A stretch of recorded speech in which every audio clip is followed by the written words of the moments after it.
Ya pemirsa, saat ini saya melaporkan langsung dari dalam media center di Gedung Nusantara 3 Komplek Parlemen DPR RI. Dan sebentar lagi akan kita saksikan bersama dialektika demokrasi dengan tema Misi DPR RI dalam IPU ke-144 di Bali. Seperti yang kita ketahui pemirsa bahwa nanti di tanggal 20 hingga 24 Maret akan dilaksanakan IPU ke-144 di Nusa Dua Bali. Dan untuk memulai acara tersebut nantinya akan ada dilakukan diskusi nih dengan para anggota DPR RI dan ada perwakilan dari anggota BKSAP DPR RI, yakni ada Bapak Ahmad Hafiz Thohir dari fraksi PAN yang akan menjadi narasumber dalam diskusi kali ini. Bagaimana apa yang menjadi fokus dari DPR RI untuk IPU ke-144 nanti akan kita bahas dalam dialektika hari ini. Selamat menyaksikan. Assalamualaikum warahmatullahi wabarakatuh. Selamat siang, salam sejahtera bagi kita semua. Berjumpa lagi kita di acara hari ini, hari Kamis. Sebagaimana setiap hari Kamis kita melakukan diskusi dialektika demokrasi. Kebetulan pada hari ini kita mengambil tema misi DPR RI dalam interpretasi Union ataupun IPU ke-144 di Bali. Telah hadir di hadapan kita bersama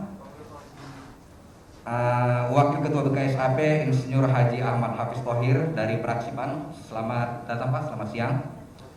Terus selanjutnya ada Bapak Putu Supatma Rudana MBA dari fraksi Demokrat. Dan akan menyusul nanti kembali anggota BKSAP yaitu Ibu Diaroro ST yang saat ini masih ada rapat, sebentar lagi akan bergabung bersama kita. Sebagaimana kita ketahui pada tanggal 20 Maret mendatang kita akan menjadi tuan rumah. Luar biasa memang saat ini DPR RI, sangat luar biasa. Khususnya Indonesia, kita sudah menjadi tuan rumah event-event besar.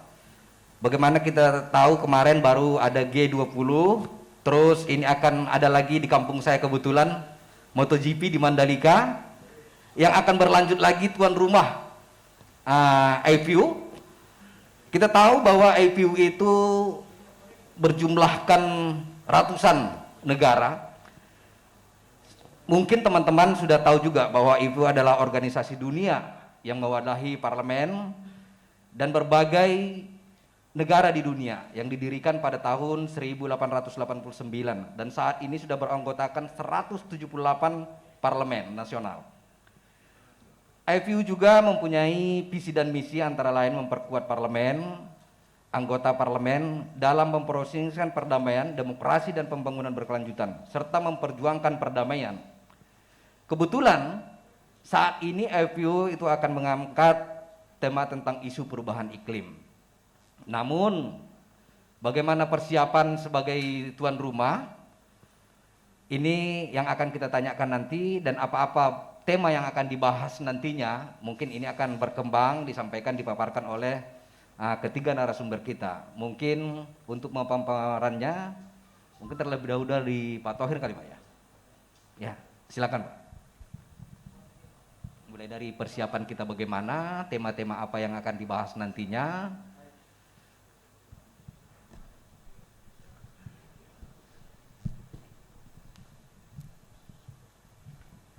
Terima kasih Pak Safik ya, yang telah mengundang kami ke press room ini. Kami juga mengucapkan terima kasih kepada para sahabat dan mass media yang dengan setia hadir ke sini walaupun di tengah pandemi ini. Assalamualaikum warahmatullahi wabarakatuh. Saudaraku sekalian, sebagaimana tadi disampaikan, tema kita saat ini yaitu bagaimana dan apa kira-kira manfaat positif dan misi apa yang bisa kita dapatkan dari penyelenggaraan IPU ke-144 ini yang diadakan di Nusa Dua Bali. Yang pertama saya ingin menyampaikan bahwa pada IPU kali ini tema yang diangkat adalah isu climate change. Karena itu memang sudah kami putuskan di rapat IPU di Madrid pada tahun yang lalu, dan tema climate change itu memang dibicarakan di seluruh dunia. Jadi judulnya adalah Getting to Zero, Mobilizing Parliament to Act and Climate Change. Kenapa ini diangkat? Karena ini menyangkut keselamatan seluruh rakyat di dunia terkait dengan isu memanasnya bumi. Kita berusaha mengurangi sampai 2 derajat, jangan sampai iklim kita terus memanas, kaidah malapetaka akan datang karena kutub kita yang di utara sudah banyak yang mencair esnya, dan ini akan menjadi persoalan besar bagi bangsa dan negara ini. Kita khawatir kalau ini tidak kita atasi maka ini akan terus berkepanjangan. Nah, IPU 144 ini tentu menjadi testamen bagi demokrasi, bagi parlemen kita, ingin menunjukkan kepada dunia apakah parlemen masih bisa ikut di dalam pengaturan demokrasi dunia yang terkait dengan isu-isu lingkungan, demokrasi, dan lain sebagainya. Ini juga menjadi tantangan bagi kita. Maka sebetulnya ini menjadi event yang bisa membawa bangsa ini lebih dikenal lagi di dunia. Apalagi dalam pandemi COVID-19 ini, yang kemarin kami pulang dari Madrid, itu yang hadir di Spanyol itu hanya 70-an negara. Dan hari ini kami menerima laporan sudah 121 negara yang bersedia untuk hadir, walaupun nanti kenyataannya tergantung di pesawatnya ya, karena pesawat kita kan baru dimulai dibuka kembali oleh pemerintah direct ke Bali dan Jakarta, dan karena mereka tamu negara maka kita berikan kebebasan untuk tidak dikarantina, tetapi protokol kesehatan tetap kita lakukan, yaitu dengan memberikan PCR dan antigen. Sepanjang mereka negatif, maka mereka bisa melakukan persidangan tersebut.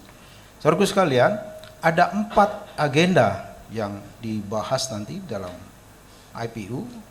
Sebelumnya tentu secara global yang dibahas adalah pandemi COVID dan Sustainable Development Goals. Kemudian tentu dalam penegakan demokrasi itu akan berjalan dengan sendirinya. Nanti akan kita lihat ada HAM dan perdamaian dan keamanan dunia, yang tentu saja saudaraku dari media sosial akan mempertanyakan juga apa kaitannya terhadap Ukraina dan Rusia.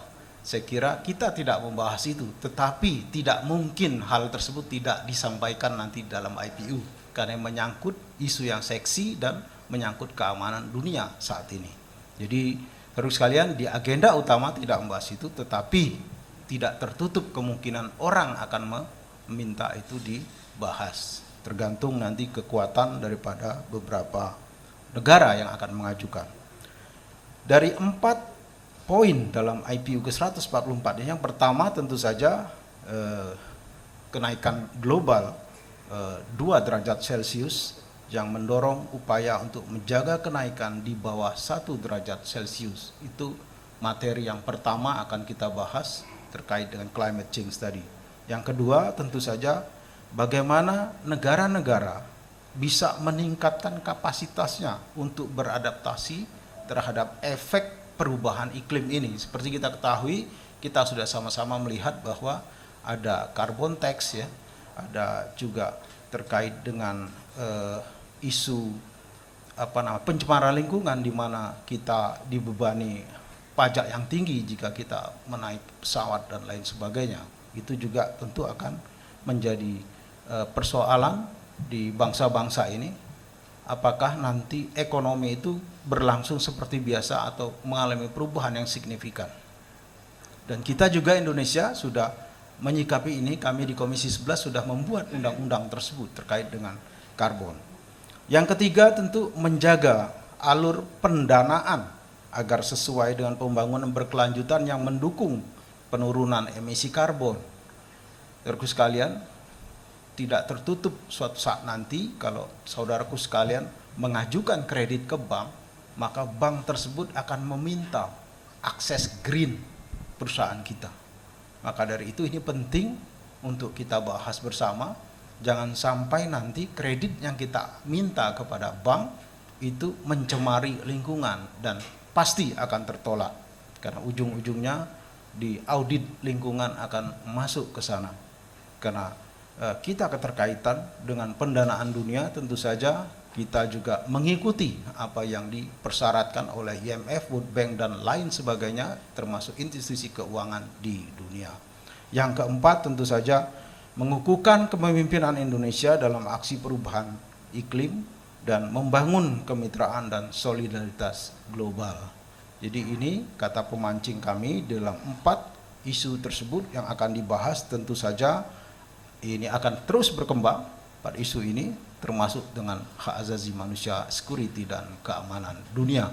Dan tentu saja nanti di dalam debat, general debat, semua negara boleh menyampaikan isu sensitif yang akan dia sampaikan, kemudian kami akan menentukan isu mana yang akan menjadi dibahas, isu utama untuk dibahas bersama, dan itu akan menjadi rekomendasi di akhir masa persidangan.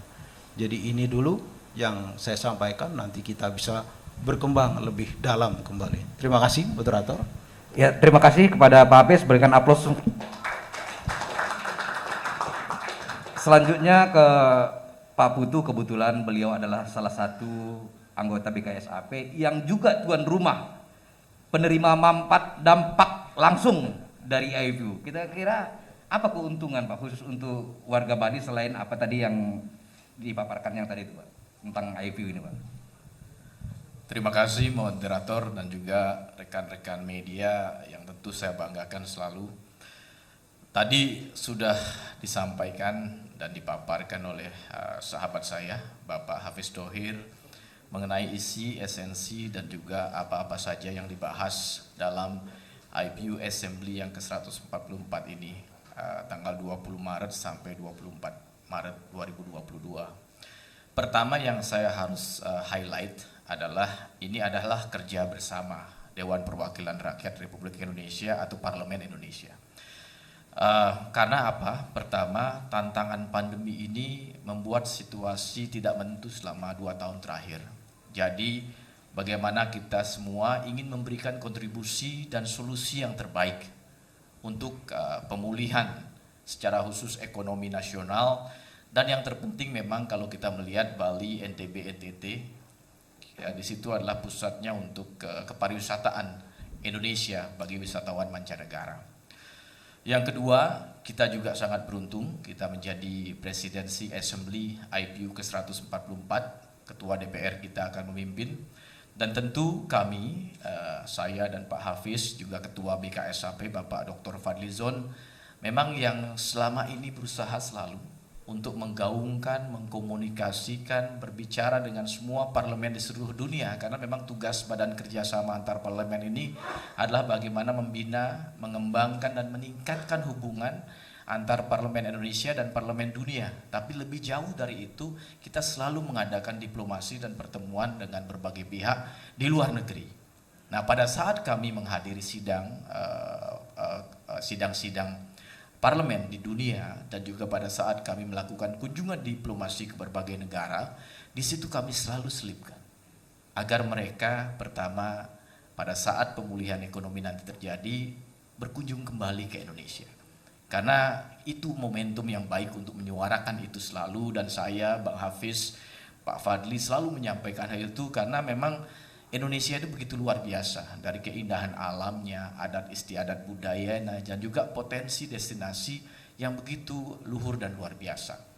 Nah, kami menyuarakan ini, dan memang pada IPU yang lalu sudah diputuskan bahwa kegiatan akan ada di Indonesia, dan memang diputuskan di Nusa Dua, Bali, tanggal 20 sampai 24 Maret. Dan ini memang merupakan satu momentum yang baik. Pertama, bagaimana peran dari parlemen untuk turut dalam pemulihan ekonomi nasional. Karena isi dan esensi utamanya adalah pada akhirnya kan kita ingin masyarakat mendapatkan benefit dari semua kegiatan atau perhelatan ini. Kegiatannya memang di Bali, yang awalnya kami cukup pesimis waktu itu. Kemungkinan masih ada karantina, karena memang karantina kan direncanakan April baru akan ada bebas karantina. Itu pertama. Yang kedua, airline belum dibuka atau bandara, gate Bali, Bandara Ngurah Rai Bali belum dibuka secara langsung, semua harus ke Jakarta. Nah ini tantangan, nah inilah yang kami lakukan di BKSAP. Kita ketahui bahwa masyarakat dunia, delegasi dunia ingin sekali hadir pada IPU yang akan berlangsung di Indonesia dan di Bali, yaitu tahun 2022 Maret ini.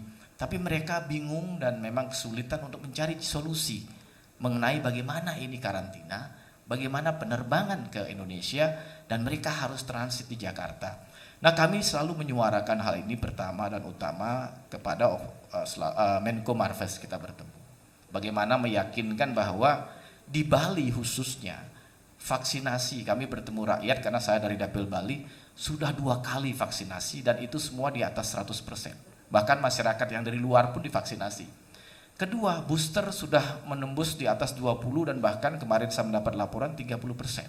Dan terus setiap hari ini masyarakat divaksin, saya turun kemarin di Bali selama beberapa hari, melihat langsung masyarakat langsung pertemuan, diajak divaksinasi booster untuk apa? Untuk menyiapkan diri. Artinya itu satu sudah dilakukan maksimal di Bali.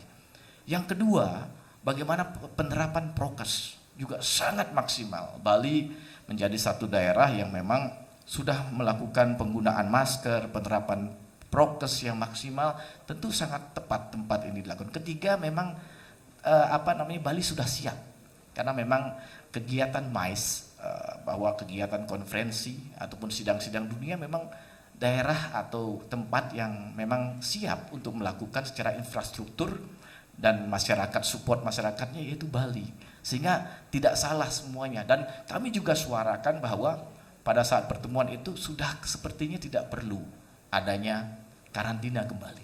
Jadi justru gayung bersambut awal Maret bebas karantina, uji coba dan berjalan baik. Dan kami, nah ini namanya kerja bersama, kita harus tunjukkan kepada dunia apa manfaatnya. Ini menunjukkan kepada dunia bahwa Indonesia sudah siap untuk kembali bersama-sama dunia untuk membuka diri, membuka destinasi-destinasi kita, bersiap diri untuk melakukan event-event internasional, dan ini menunjukkan kepada masyarakat dunia bahwa kita siap dan kepercayaan dunia ke kita akan jauh lebih meningkat untuk berbagai kegiatannya. Selanjutnya, kita juga menyampaikan bahwa hotel-hotel ini kan memang awalnya bubble konsepnya, tapi pada saat karantina bebas berarti semua sudah bisa berjalan dengan baik. Gayung bersambut akhirnya tadi seperti disampaikan Bung Hafiz, 121 negara siap hadir. Itu 34 wakil DPR yang memimpin, wakil parlemen, 32 sampai saat ini ya informasi terakhir, 32 ketua parlemen yang akan memimpin delegasinya. Dan bahkan ada satu negara, Iran, kemarin kami bertemu dengan para duta besarnya untuk meyakinkan juga mereka akan hadir dengan 40 delegasi. Cukup besar. Artinya apa? Totalnya yang akan hadir di atas 1.000 orang. Dan ini adalah momentum yang baik. Kita di parlemen ingin berkontribusi dalam pemulihan ekonomi. Dan ini tentu peran parlemen yang begitu luar biasa. Nah, saya juga banyak mendengar masyarakat di Bali, masyarakat Indonesia mengatakan bersyukur dengan adanya event ini karena apa? Mereka yakin ini adalah awal daripada pemulihan ekonomi nasional dan destinasi-destinasi pariwisata yang 2 tahun terakhir ini sangat terpuruk. Di Bali mungkin teman-teman sudah pernah hadir melihat langsung, itu banyak tempat seperti daerah destinasi atau kota yang mati karena memang tidak ada turisnya sama sekali. Dari 16,7 juta turis wisatawan mancanegara yang ke Bali di tahun 2019, tiba-tiba semuanya tidak ada. 2 tahun Bali mengalami kontraksi double digit dalam beberapa triwulannya, dalam beberapa kuarternya.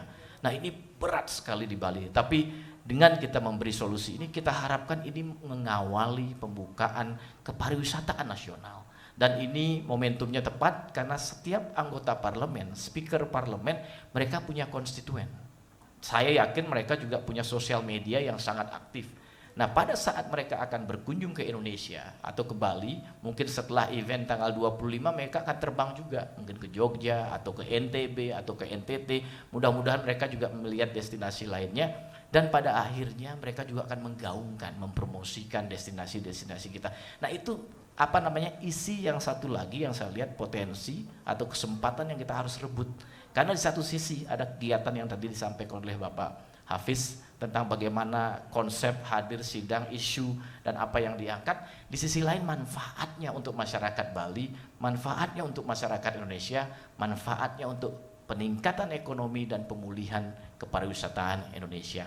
Dan saya tentu di sini meyakinkan bahwa ini kerja bersama dan parlemen, dan banyak yang mengatakan kemarin quote unquote ada yang bilang, wah ini kerjaan parlemen membanggakan bahwa ada satu solusi yang terbaik, kita bersama bahu-membahu mencari solusi yang pada intinya pada akhirnya kembali dapat memulihkan ekonomi dan pada ujungnya adalah pemulihan kepariwisataan nasional. Mungkin dari saya sisi itu yang saya angkat. Mungkin nanti dalam diskusi bisa dielaborate atau ditanyakan sisi-sisi lainnya, silahkan. Nah mungkin itu saya kembalikan ke moderator. Terima kasih. Terima kasih kepada Pak Putu, berikan aplaus, luar biasa. Semoga kedepannya dengan energiknya, kerja kerasnya anggota DPR parlemen kita, event-event nasional, event-event internasional bisa kita tarik ke Indonesia. Mungkin untuk mengelaborasi kepada teman-teman, ada yang ingin bertanya? Ya, Mas Eko. Ya, Pak John. Ada lagi? Oke. 3 penanya. Terima kasih moderator, Bang Hafiz dan Mas Putu yang saya hormati. Tadi dikatakan Bang Hafiz ada 4 agenda utama ya, termasuk salah satu soal perdamaian dunia. Apakah nantinya juga akan ada rekomendasi untuk mengutuk serangan invasi Rusia kepada Ukraina? Karena apakah dari daftar 121 itu juga akan hadir parlemen Rusia, Pak?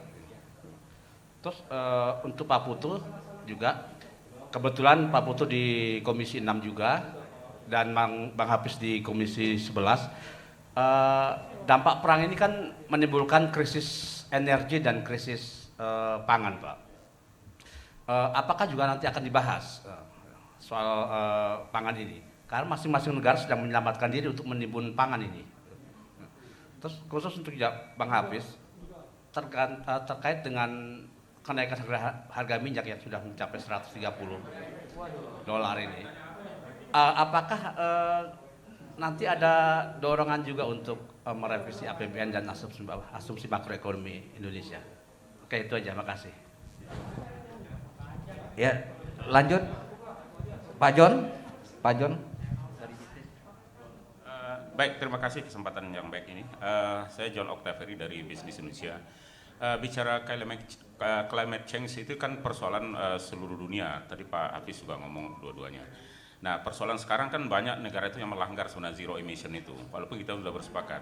Cina itu masih tetap membakar batu bara yang berkualitas rendah, sehingga Amerika saling teriak-teriak. Tapi itu itu diabaikan. Lalu kita terlibat dengan perang Rusia dan Ukraina. Saya paling khawatir ini masalah ini.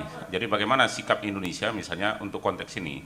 Lalu Indonesia sering dipersalahkan dengan kebakaran hutan dan sebagainya. Nah, kira-kira apa sikap Indonesia supaya punya bargaining untuk menekan mereka juga tidak mau, jangan sampai menekan Indonesia. Sementara negara-negara yang punya kekuatan veto di PBB itu rata-rata mereka yang paling banyak melanggar.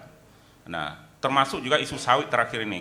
Sawit kita menjadi bermasalah karena Eropa juga cuma mencoba memblok sawit kita dengan alasan berbagai pencemaran lingkungan. Nah, apa sikap Indonesia dalam konteks ini? Terakhir mungkin hampir sama dengan Pak Eko tadi, resolusi kita mendukung di Majelis Umum kemarin sikap menolak Rusia, lalu Rusia agak kecewa. Kira-kira parlemen membuat semacam apa untuk menanggapi hal ini, kasus invasi Rusia ke Ukraina. Itu aja, makasih. Oke, lanjut Pak Mudib. Oke, 2 penanya dulu Pak. Mungkin untuk menanggapan pertama dari Pak Hafiz dulu Pak.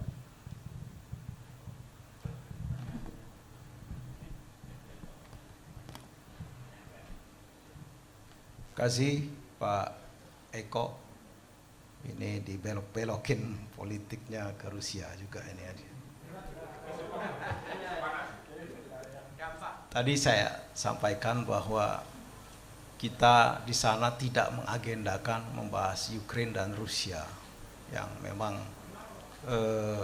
agenda utama kita kan udah disepakati di Madrid kemarin bahwa climate change, kemudian kita kembangkan getting to zero, ya. Tetapi tadi saya juga membuka, tidak tertutup kemungkinan hal itu akan didorong-dorong untuk dibahas. Karena ini menyangkut keamanan dunia. Separuh Asia dan Eropa itu sudah dalam masa yang mencekam. Apalagi kemarin Moskow mengklaim bahwa ada laboratorium kimia. Pak, izin selamat datang kepada Bu Roro.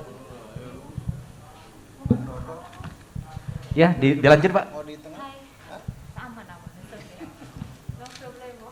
Selamat datang Bu Roro. Ini putri kita kalau di BKSAP itu beliau lebih banyak membahas tentang women's dan SDGs. Jadi kita memang perlu beliau untuk hadir di sini. Ada session nanti akan ditanyakan itu. Selamat datang. Baik, kita sambung Pak Eko. Jadi bisa saja kan di tahap terakhir nanti ada general debat di situ. General debat itu merekomendasikan satu usulan tambahan dari semua yang disepakati. Jadi biasanya di voting suara terbanyak ya, atau kalau bisa musyawarah. Kami kemarin coba di Madrid juga menyuarakan bagaimana masalah intimidasi hak asasi manusia di Palestina. Kami sudah mengajukan, ada sekitar 40 negara sudah sepakat dengan kita, tetapi tiba-tiba menurun tinggal 22 negara dari 70 tersebut. Nah, kita melihat ternyata memang di Afrika sedang berkembang Omikron, sehingga sebagai sesama manusia, maka kita menganggap serangan ini langsung membunuh. Jadi sehingga kami mengalah di situ, menarik kembali resolusi kita dan menyerahkan kepada kesepakatan bersama itu menjadi agenda COVID-19 yang dibahas di Madrid kemarin. Jadi saudara sekalian, nanti di general debate bisa saja kalau 121 negara itu 60 negara lebih itu setuju Ukraine dan Rusia dibahas di situ, ya harus dibahas. Ya. Jadi ini yang saya sampaikan tadi, bahwa agendanya tidak membahas itu, tetapi bisa saja itu muncul. Ya, jadi kami tidak menyediakan pembahasan tersebut, tapi kami juga harus siap bahwa itu akan dimunculkan oleh negara-negara tertentu yang notabene Eropa itu sangat kompak saya kira. Ya, buktinya mereka sama-sama mengembargo Rusia. Walaupun Rusia pun tidak takut dengan embargo tersebut, karena sesungguhnya Rusia juga mengembargo dunia, karena minyak dia nggak bisa keluar. 40% minyak dunia itu dari Rusia. Ya, kemudian hampir separuh gandum di Eropa disuplai dari Ukraine. Jadi ini sangat berbahaya, karena mereka makannya gandum bukan beras kayak kita. Jadi kalau dua negara ini memang nggak berdamai, Pak Eko, ya ini akan menjadi persoalan Indonesia juga, karena pertanyaan kedua kamu itu menyangkut harga minyak yang sudah $130. Ini telat ini kan bahas minyak nih di Komisi 7 tadi. Jadi saya kira minyak dunia juga akan kembali menjadi primadona. Maka dari itu harga batu bara tembus ke 300. Karena semua kembali kepada back to energi fosil. Karena tidak ada lagi yang akan dipakai alternatif, karena dua negara tersebut sedang bertikai. Jadi tidak tertutup kemungkinan akan hal tersebut akan dibahas. Apalagi saya dengar tadi, saya tanya kembali kepada saudara Putu, apa betul Rusia nggak hadir? Kayaknya dia nggak hadir. Kalau dia nggak hadir, artinya kan dia akan menjadi orang yang dibicarakan gitu loh. Nah, itu yang bisa saja berkembang ke arah sana. Maka itu kita sebagai tuan rumah harus juga berhati-hati, karena Rusia dan Ukraina itu ya sahabat kita dua-duanya. Kita nggak bermusuh sama dia. Dengan Moskow kita dekat, dengan Ukraina juga kita mendukung kebebasan Ukraina waktu itu. Ya, bahwa ada negara-negara tertentu yang menyeret keberpihakan, ya kita tetap kembali kepada Undang-Undang Dasar kita yang menyatakan kita berpolitik bebas dan aktif. Maka dari itu poin di IPU ini menjadi penting, karena ini forum demokrasi terbesar di dunia setelah PBB. Saudara sekalian, seluruh member IPU adalah member PBB. Jadi kalau kita membuat acara di Bali, sidang IPO dunia, itu sama saja dengan kita rapat di gedung PBB. Karena hanya beda sedikit negaranya. PBB mungkin 183, IPO 178 negara. Jadi membanggakan sekali. Jadi bagi kita ini suatu hal yang harus kita dorong supaya ini menjadi nilai jual yang tinggi. Ada 121 negara. Bayangkan kalau kita bikin bilateral tiap hari, itu maka 24 jam itu habis waktu kita untuk membahas bilateral saja dengan negara tersebut. Maka dari itu kami memberangkatkan semua 52 anggota BKSAP karena mereka diperlukan jika terjadi bilateral tersebut dengan 121 negara. Karena kita juga telah memiliki 102 GKSB. Jadi grup kerjasama antar negara tersebut. Ini bisa kita tingkatkan, mau bicara apa? Keamanan, kita bisa bicara masalah sistem security, mau bicara keuangan, ada Perancis, Inggris di sana. Amerika juga. Jadi banyak hal yang akan kita bahas di sana, memungkinkan bahwa plus poinnya itu tidak hanya sekedar pariwisata di Bali. Itu adalah target akhirnya. Target utama kita lebih besar daripada itu, yaitu mengangkat harkat dan martabat bangsa ini betul-betul kembali seperti tahun 66 dulu, begitu gagahnya kita bicara keluar dari PBB karena kita berbeda pandangan. Nah, orang memandang di situ kok Indonesia berani, kok besar gitu loh. Kira-kira begitu yang kita bayangkan. Jadi kita nggak bicara masalah ASEAN yang hanya 11 negara, tetapi kita sudah bicara dunia yang 178 negara. Pertanyaan Pak John, climate change, ya Cina. Saya di dalam diskusi kami, termasuk terakhir kami melakukan kunjungan itu di mana, di Aberdeen, di Glasgow, terkait membahas COP26 ya. Tahun ini akan COP27. Itu juga disampaikan bahwa equal antar negara ini nggak sama. Tadi Pak John yang mengkritisi kenapa Cina terus membakar batu baranya sementara Amerika menekan kita untuk kita menyetop pembakaran fosil. Kenapa India begitu kerasnya menentang tersebut? Kenapa juga Iran juga melakukan hal tersebut? Jadi saya kira memang harus diberikan keadilan. Kami sudah menyampaikan pada forum-forum tersebut bahwa kita siap untuk kembali ke energi yang diminta tersebut, energi yang zero pollution. Tetapi mana yang kontribusi yang diberikan mereka kepada kita? Karena kita ingin merubah PLTU kita, bukan uang kecil, 2.000 triliun hitungannya untuk merubah PLTU kita. Ada 80.000 megawatt PLTU kita, semua batu bara dan solar. Hanya 5% pakai energi terbarukan. Coba bayangkan, dari 70.000 itu harus kita rubah, 1 meganya itu $2 juta.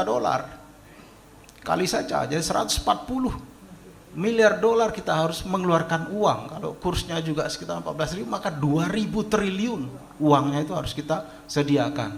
Dan investasi yang harus masuk ke Indonesia untuk mentransfer teknologi tersebut sampai tahun 35 diperlukan 1.700 triliun dalam 1 tahun. Bagaimana Bahlil setengah mati udah jungkir balik 700 triliun setahun aja nggak tercapai. Kita mau bicara 1.700 triliun untuk merubah transfer teknologi agar menjadi green. Bagaimana? How come? Tolong Amerika, Inggris, Prancis bantu kami. Kita juga ingin seperti itu. Tetapi dari mana solusinya? Sri Mulyani aja minjem duit 6,5% bunganya. Tapi mereka berkuar-kuar, ayo dong pakai stop energi fosil. Bagaimana stop? Kita bayar utang aja dengan bunga yang cukup tinggi, diminta oleh World Bank dan IMF. Kompensasinya, itu yang kami pertanyakan kepada negara-negara maju dunia tersebut. Nah, akhirnya apa? Di Glasgow agak setengah ngambang kesimpulannya. Bahkan keluar meme-meme yang lucu kan, 70 negara besar datang sini pakai super jet yang mengotori asap dunia. Jadi memang ada ambigu di situ Pak John, dan kami juga kita akan tetap ikut di koridor itu karena nggak mungkin kita akan lari daripada green economic. Tetapi kita butuh waktu dan tenaga serta biaya. Tolong itu yang mereka pikirkan juga bagi kita. Misalnya begini, oke, World Bank akan biayain itu dengan bunga yang kecil. Nah, itu kan solusi namanya. Tapi tadi kan saya lihat sukuk kita sekarang berapa bunganya? Kita pinjam uang ke IMF berapa? 6,5%. Jadi cukup tinggi membebani biaya pembangunan kita. Dan ini tidak mungkin dalam waktu dekat bisa kita selesaikan. Kemudian yang terakhir masalah sawit juga kami bicara itu.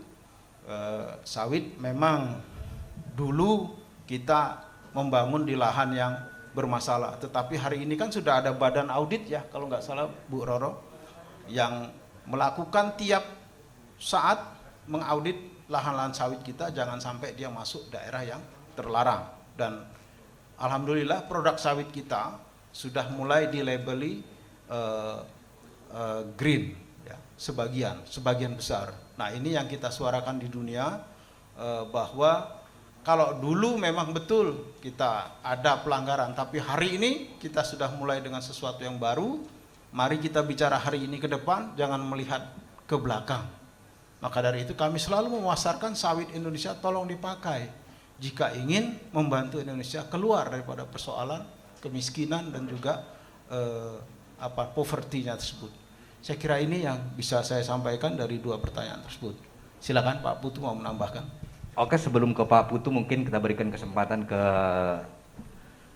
anggota DPR kita yang paling cantik. Kebetulan beliau salah satunya perempuan di sini. Waduh. Dan saya perkenalkan Mbak Putu ini, Mbak Putu, sorry. Jadinya GR saya. Mbak Roro ini adalah putri dari sahabat kita Pak Satya. Mungkin teman-teman belum begitu tahu. Beliau adalah putri dari Pak Satya Yuda. Jadi untuk Mbak Roro, kebetulan ini kan tadi Bang Eko mempertanyakan tentang pembahasan Rusia, Bang John tadi masalah iklim dan juga termasuk masalah sawit. Apakah nantinya juga Mbak Roro akan bicara juga nanti di sana tentang masalah energi terbarukan, karena ini juga menyangkut masalah iklim. Dan silakan untuk memberikan pemaparan tentang IPU ini. Terima kasih. Bismillahirrahmanirrahim. Assalamualaikum warahmatullahi wabarakatuh. Salam sejahtera bagi kita semua. Bapak moderator, terima kasih atas introduction-nya. Semoga tidak dipelintir ya yang tadi jadi headline sendiri. Yang saya hormati di sini ada para pimpinan saya, teman-teman di BKSAP, Pak Bli Putu dan juga Pak Hafiz Thohir. Saya bahagia bisa dilibatkan pada diskusi siang hari menjelang sore ini.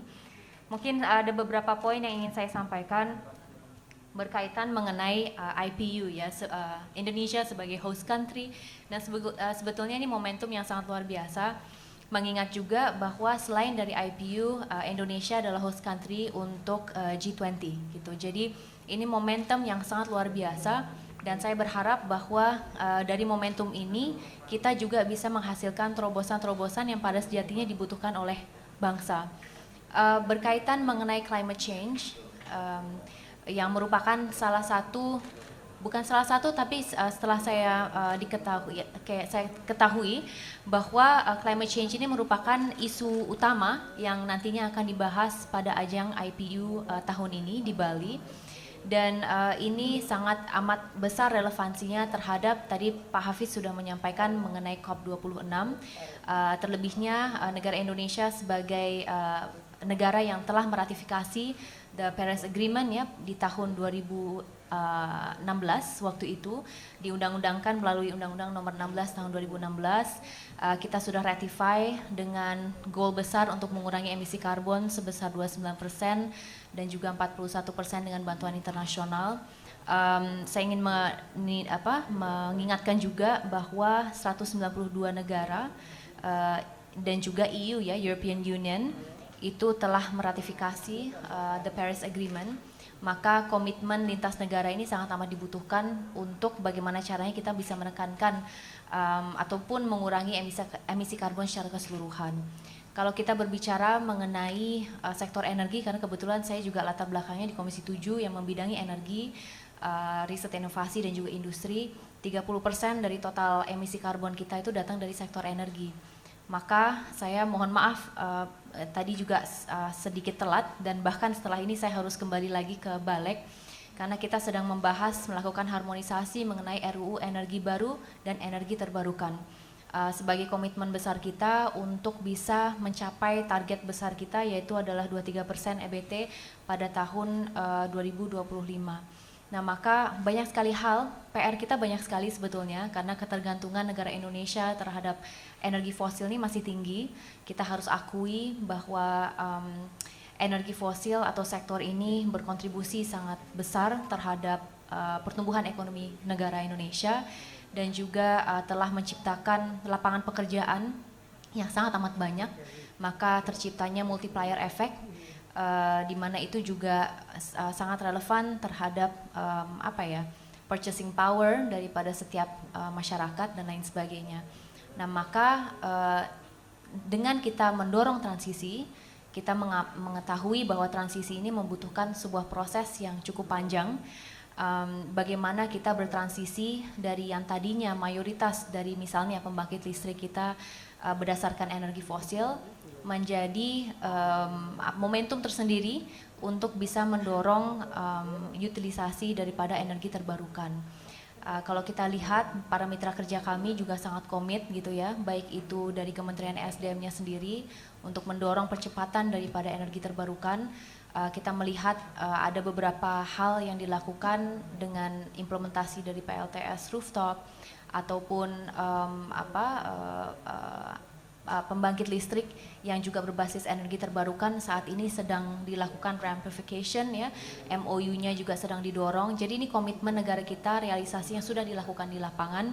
Tetapi di samping itu IPU ini menurut saya bisa menjadi momentum untuk bagaimana seluruh negara yang hadir bisa saling menguatkan satu sama lain. Jadi bagaimana kita bisa saling membantu gitu ya, baik itu dari segi transfer of knowledge, tetapi juga bagaimana kita bisa memberikan kesempatan, karena negara Indonesia dengan kita mendorong sebuah undang-undang yang berkaitan tentang energi terbarukan tersebut ya, ataupun energi baru dan terbarukan, kita berharap ini juga bisa menjadi peluang untuk mengundang investasi di negara kita, foreign direct investment dari berbagai macam negara, dan IPU ini merupakan ajang tersendiri untuk kita membahas lebih detail lagi bagaimana lintas negara bisa bekerja sama. Selama ini ada beberapa kedutaan ataupun duta besar yang datang untuk mendiskusikan secara rinci gitu ya, bagaimana beberapa negara ini bisa bekerja sama, dan saya rasa IPU karena melibatkan lebih banyak lagi negara ini bisa menjadi momentum, dan saya berharap seperti yang sudah disampaikan sebelumnya ada sebuah resolusi komitmen besar bagaimana kita secara keseluruhan bisa merealisasikan transisi energi, karena emisi karbon yang datang dari sektor energi itu sangat amat melimpah. Kembali lagi mengenai isu lingkungan, karena lingkungan ini kan bukan hanya energi ya, tetapi juga forestry sector, bagaimana kita bisa mengurangi kerusakan lingkungan yang tidak jauh terjadi di perhutanan kita, bagaimana kita bisa mengurangi deforestasi dan lain sebagainya. Ini juga merupakan topik yang patut untuk kita bahas bersama. Kebetulan saya akan juga hadir pada sesi yang melibatkan young parliamentarians di IPU. Mudah-mudahan itu juga bisa merupakan momentum tersendiri bagaimana para pemuda di parlemen bisa menyuarakan di negaranya masing-masing terkait isu-isu yang mendesak, baik itu berkaitan tentang penanganan COVID-19 tetapi juga climate change gitu ya, yang merupakan isu kini tetapi juga dampaknya terhadap masa depan para generasi penerus bangsa. Nah, maka kita akan menggunakan hak suara kita untuk bisa mencapai sebuah resolusi, paling tidak bagaimana semua negara ini bisa lebih komit, dan bagaimana komitmen daripada pemerintah di negaranya masing-masing. Nah, ini kan sesuatu hal yang patut untuk kita bicarakan. Dan yang terakhir mengenai dampak dari Ukraine dan Rusia atau peperangan yang terjadi. Memang betul itu sangat amat berdampak terhadap oil price yang tadi hingga sampai 130 ya kalau tidak salah dollars, walaupun itu Brent crude oil, walaupun sekarang sudah menurun hingga 99,90 dollars per barrel, tapi ini kan sesuatu hal yang akan fluktuasi gitu ya berdasarkan kondisi war yang saat ini terjadi gitu, dan dampaknya seperti Pak Hafiz tadi menyampaikan akan sangat amat dirasakan oleh negara Indonesia juga gitu. Jadi antisipasi atau mungkin kalaupun isu itu berkembang nantinya pasti akan kita bahas secara detail bagaimana relevansinya terhadap sektor energi misalnya, lalu kemudian bagaimana berdampak terhadap harga komoditas, karena kita juga kalau tidak salah impor gandum ya, we are one of the importers of wheat, jadi ini juga sesuatu hal yang saya rasa akan sangat amat bukan hanya sudah berdampak terhadap negara kita, tapi akan berdampak terhadap masyarakat secara keseluruhan. Nah ini hal-hal yang akan kita bahas, dan kami bersyukur sekali bahwa BKSAP itu bisa terdepan dalam hal ini ya, terlibat di dalam IPU. This is also not only soft but direct diplomacy, dan Bali sebagai tempat untuk kita lebih mengattract masyarakat dunia gitu, dan kami berharap bahwa ini juga bisa membuat adanya multiplier effect yang panjang, baik itu dari segi tourism, baik itu dari segi transfer of knowledge, baik itu dari segi investasi gitu. Jadi banyak sekali hal yang tadi satu sisi banyak isu yang akan kita dorong, tetapi di samping itu bagaimana negara Indonesia juga bisa mendapatkan benefit. Dan sekarang itu momentum yang luar biasa, sangat luar biasa, karena Mandalika, MotoGP happening in Indonesia, kita ada IPU, kita juga ada G20. Ini tahun yang menurut saya sangat luar biasa dan kita harus maksimal dalam menyikapinya. Mungkin itu yang bisa saya sampaikan. Terima kasih. Oke, terima kasih, berikan aplaus. Mungkin untuk penutup kali sekaligus untuk memberikan jawaban apa yang ditanyakan kedua penanya kita tadi. Silakan Pak Putu.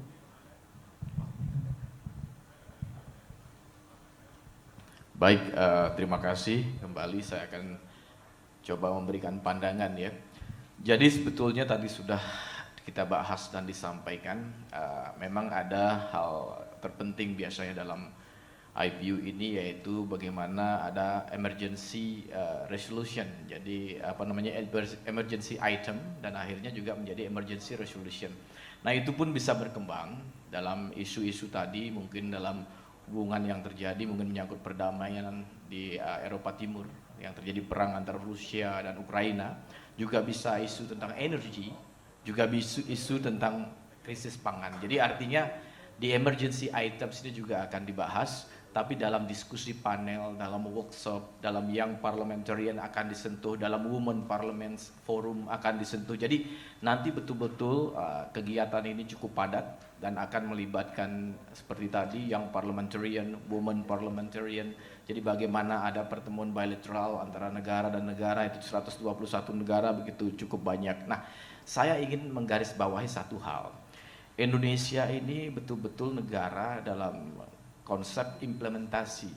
Banyak negara di dunia terfokus pada dialog, yaitu diskusi dialog. Tapi kita dengan kearifan lokal yang kita miliki, unity in diversity yang kita miliki, keberagaman yang kita luar biasa, kita bukan hanya berdialog. Kita bukan saja hanya melakukan action, tapi kita sudah menerapkan implementation dalam konsep menyangkut climate change dan juga dalam konsep lingkungan yang baik. Contohnya, karena saya dari Bali, kan perspektif saya selalu bagaimana mengangkat kearifan lokal. Jadi setiap daerah punya potensi kearifan lokal yang luar biasa, dari Aceh hingga Papua. Tapi saya coba masuk dari perspektif Bali, karena saya dari Bali. Di Bali ada filosofi yang disebut namanya Trihita Karana. Mungkin pernah mendengar, yaitu hubungan manusia dengan manusia, manusia dengan alam, manusia dengan sang pencipta. Artinya itu kalau kita hubungkan dengan isu climate change, kalau kita hubungkan dengan bagaimana menjaga lingkungan, green economy, pelibatan masyarakat, komunitas, bagaimana energi penggunaan ramah lingkungan, kegiatan juga sangat dekat atau juga pro lingkungan, dalam hubungan juga growth ekonomi yang terukur, tidak sampai mengeksploitasi lingkungan. Filosofi kita sudah mengajarkan kita tentang implementasi atau penerapan, dan saya yakin dengan kearifan lokal dan kemuliaan tingginya peradaban Nusantara ini begitu luar biasa, tentu kita ingin menghadirkan ini untuk menjadi inspirasi bagi masyarakat dunia, inspirasi bagi delegasi ini. Hadir bukan sekedar hadir melihat, hadir bukan sekedar hadir untuk forum pertemuan, hadir untuk menyaksikan, melihat langsung implementasi daripada penerapan Trihita Karana tadi. Contoh nyata satu lagi yaitu Hari Raya Nyepi. Mungkin Bapak Ibu tahu di sini, Hari Raya Nyepi itu di Bali 24 jam bumi itu diam, listrik mati, orang tidak bekerja, semua stop. Korelasinya dengan Earth Hour yang beberapa jam di mana listrik energi itu di stop kan. Ujungnya juga untuk bagaimana isu climate change ini juga bisa kita hadapi, ramah pro lingkungan juga kita terapkan. Artinya kearifan lokal kita sudah memberikan solusi terhadap itu, dan mudah-mudahan jika event di Bali nanti banyak narasumber juga yang akan hadir, termasuk beberapa tokoh muda yang peduli lingkungan atau pencinta lingkungan akan menyampaikan isu ini, dan kami pun akan menyuarakan ini karena memang potensi daripada kemuliaan Indonesia itu begitu luar biasa dan kearifan lokal kita begitu luar biasa. Satu lagi, jika kita melihat esensi atau terjadinya bagaimana penggunaan energi yang kurang ramah lingkungan, misalnya penggunaan nuklir reaktor di luar negeri. Nah, ini kan menjadi debate. Apakah kita menuju ke sana yang memang begitu berbahaya, ataukah ada contoh-contoh di Indonesia atau di Indonesia ini, contoh di Bali, contohnya satu adalah Subak. Bagaimana sistem irigasi itu yang sudah sekarang menjadi warisan budaya dunia dari Indonesia, Subak ini, irigasi Bali, pengairan di Bali dari gunung, dari danau di tengah menuju pesisir Bali, melewati sungai dan juga sawah-sawah. Artinya apa? Ini adalah implementasi. Kita jangan lupa dengan kearifan lokal kita. Dunia harus mengerti ini. Ini adalah implementasi yang kita terapkan. Ini adalah konsep besar. Jangan kita merasa di belakang. Kita sudah di depan dalam isu climate change. Kita sudah punya contohnya. Kita sudah punya implementasinya. Ini kita suarakan menjadi satu konsep besar global yang tentu menjadi contoh sumbangsih. Saya yakin di negara lain di dunia juga sama, tapi Indonesia justru sudah menerapkan, implementasi sudah ada melalui kearifan lokal yang kita miliki, dan salah satunya yang ada di Bali yang menjadi host atau tuan rumah dari kegiatan ini. Dan tentu kita berharap kegiatan ini berjalan baik dan lancar. Karena apa? Manfaatnya saya yakin sangat besar. Multiplier effect tadi Mbak Roro sampaikan begitu besar untuk masyarakat kita. Yang terpenting menunjukkan kepada dunia bahwa kita telah siap kembali untuk membuka diri, membuka bahwa Indonesia betul-betul bisa dikunjungi dan pada akhirnya mendapatkan manfaat seluas-luasnya untuk peningkatan kesejahteraan masyarakat. Esensi satu lagi adalah kita berharap UMKM kita, pelaku pariwisata kita mendapatkan manfaat di Bali. Sayang kalau event besar hanya berdampak kepada hotel-hotel yang multinasional. Tapi saya sudah sampaikan dengan OC, Organizing Committee, agar mereka bisa berkeliling di Bali ataupun ke daerah lain untuk menikmati dan juga untuk bisa menikmati mengkoleksi ataupun membeli berbagai hal dari UMKM kita. Kira-kira itu yang saya bisa sampaikan. Terima kasih. Apa ada yang mau ingin ditambahkan lagi Pak Hafiz sama Maroho? Ada yang mau ditambahin lagi? Kalau ada yang ingin bertanya lagi atau memang oke? Karena acara kita juga sudah jam 3, sudah selesai. Mungkin saya tidak bisa menyimpulkan apa yang kita lakukan diskusi ini. Silakan teman-teman membuat berita yang terbaik kalau bisa. Karena anggota DPR kita sudah bekerja keras untuk mengangkat nama baik Indonesia. Wabillahi taufiq wal hidayah. Assalamualaikum warahmatullahi wabarakatuh.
Cek, cek, cek.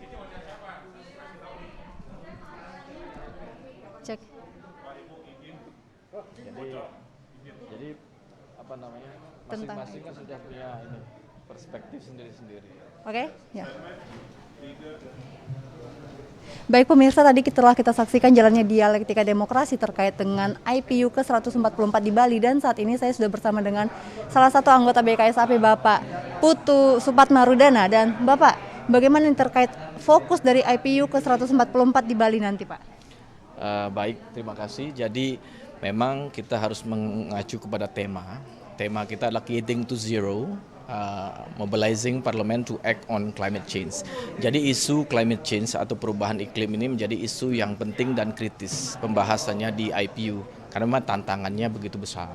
Memang dalam hubungan juga dengan lingkungan juga menjadi isu yang begitu luar biasa. Tentu kita harapkan dalam pertemuan ini akan ditemukan sebuah deklarasi ataupun resolusi yang penting dalam mengatasi isu perubahan iklim ini. Karena korelasinya begitu luas, menyangkut terjadinya bencana alam, menjadinya kualitas, kuantitas juga air bersih yang juga berkurang. Belum lagi isu-isu yang lain atau dampak-dampak yang lainnya yang menjadi hal-hal yang terpenting, isu-isu yang menjadi permasalahan besar dalam climate change ini. Dan ini tadi dikabarkan ada 121 atau 178 negara yang ikut ya Pak. Dan bagaimana kesiapan Indonesia dan juga DPR RI untuk IPU nanti Pak? Jadi seperti ini, yang hadir sebetulnya anggota IPU itu adalah 178 negara dan ada 14 organisasi atau asosiasi keparlemenan. Nah, justru pada saat tantangan pandemi terjadi, kita kurang di awalnya tidak begitu optimis. Tapi melihat kerja bersama yang terjadi, bagaimana pembukaan pintu gerbang di Bali, bagaimana juga tidak adanya karantina kembali, jadi semua karantina sudah di stop, bagaimana prosesnya dipermudah. Memang tantangannya adalah airline yang memang belum terbang secara direct, tapi kehadiran 121 negara ini, kehadiran 32 ketua parlemen, kehadiran 34 delegasi yang dipimpin oleh wakil ketua parlemen merupakan satu hal penting dan highlight. Ini menunjukkan bahwa memang kegiatan di Indonesia, kegiatan di Bali memang betul-betul diinginkan untuk dihadiri karena begitu besar dan keinginan masyarakat dunia untuk melakukan pertemuan secara fisik. Selama ini semuanya dilakukan secara virtual, hanya dalam jaringan. Nah, momentum ini harus kita manfaatkan dengan baik, bahwa Indonesia betul-betul siap dan telah mampu mengatasi pandemi dan mudah-mudahan dalam waktu dekat menjadi endemi, dan ini momentum awal untuk pembukaan Indonesia yang pada akhirnya nantinya untuk memberikan satu informasi kepada dunia bahwa Indonesia sudah kembali bisa dikunjungi. Kenapa saya selalu mengangkat isu-isu yang peningkatan ekonomi dan kepariwisataan? Karena memang yang long term atau berkesinambungan untuk kita adalah itu. Jadi momennya adalah pertemuan IPU ini memang membahas berbagai isu, baik isu demokrasi, isu human right, isu perdamaian, isu keamanan internasional, tapi dua hal yang memang wajib rakyat dapatkan adalah peningkatan ekonomi, peningkatan kesejahteraan, dan juga bagaimana kepariwisataan bisa bangkit. Kemana lagi hubungannya? Pasti UMKM kita akan mendapatkan, juga bagaimana destinasi lainnya juga mendapat domino efek. Karena memang jika kita lihat koridor kepariwisataan kita ada Bali, NTB, NTT. Nah, Bali IPU. Nah, juga ada kegiatan G20, NTB ada MotoGP, NTT memang destinasinya begitu luar biasa, dan ke depan kita berharap banyak event-event lagi di seluruh Indonesia, dan ini menunjukkan kepada dunia bahwa Indonesia telah siap untuk membuka diri menjadi tempat berbagai event-event besar yang memang ke depan kita harapkan hadir di Indonesia. Baik, terima kasih banyak Pak, dan pemirsa, sekian hasil wawancara saya dengan Bapak Putut. Semoga nanti IPU ke depan akan memberikan efek yang lebih baik untuk Indonesia. Sekian yang dapat kami sampaikan, terima kasih, kembali ke studio. Oke. Baik, terima kasih banyak ya Pak. Terima kasih banyak ya, Mbak. Terima kasih Pak. Semua mana?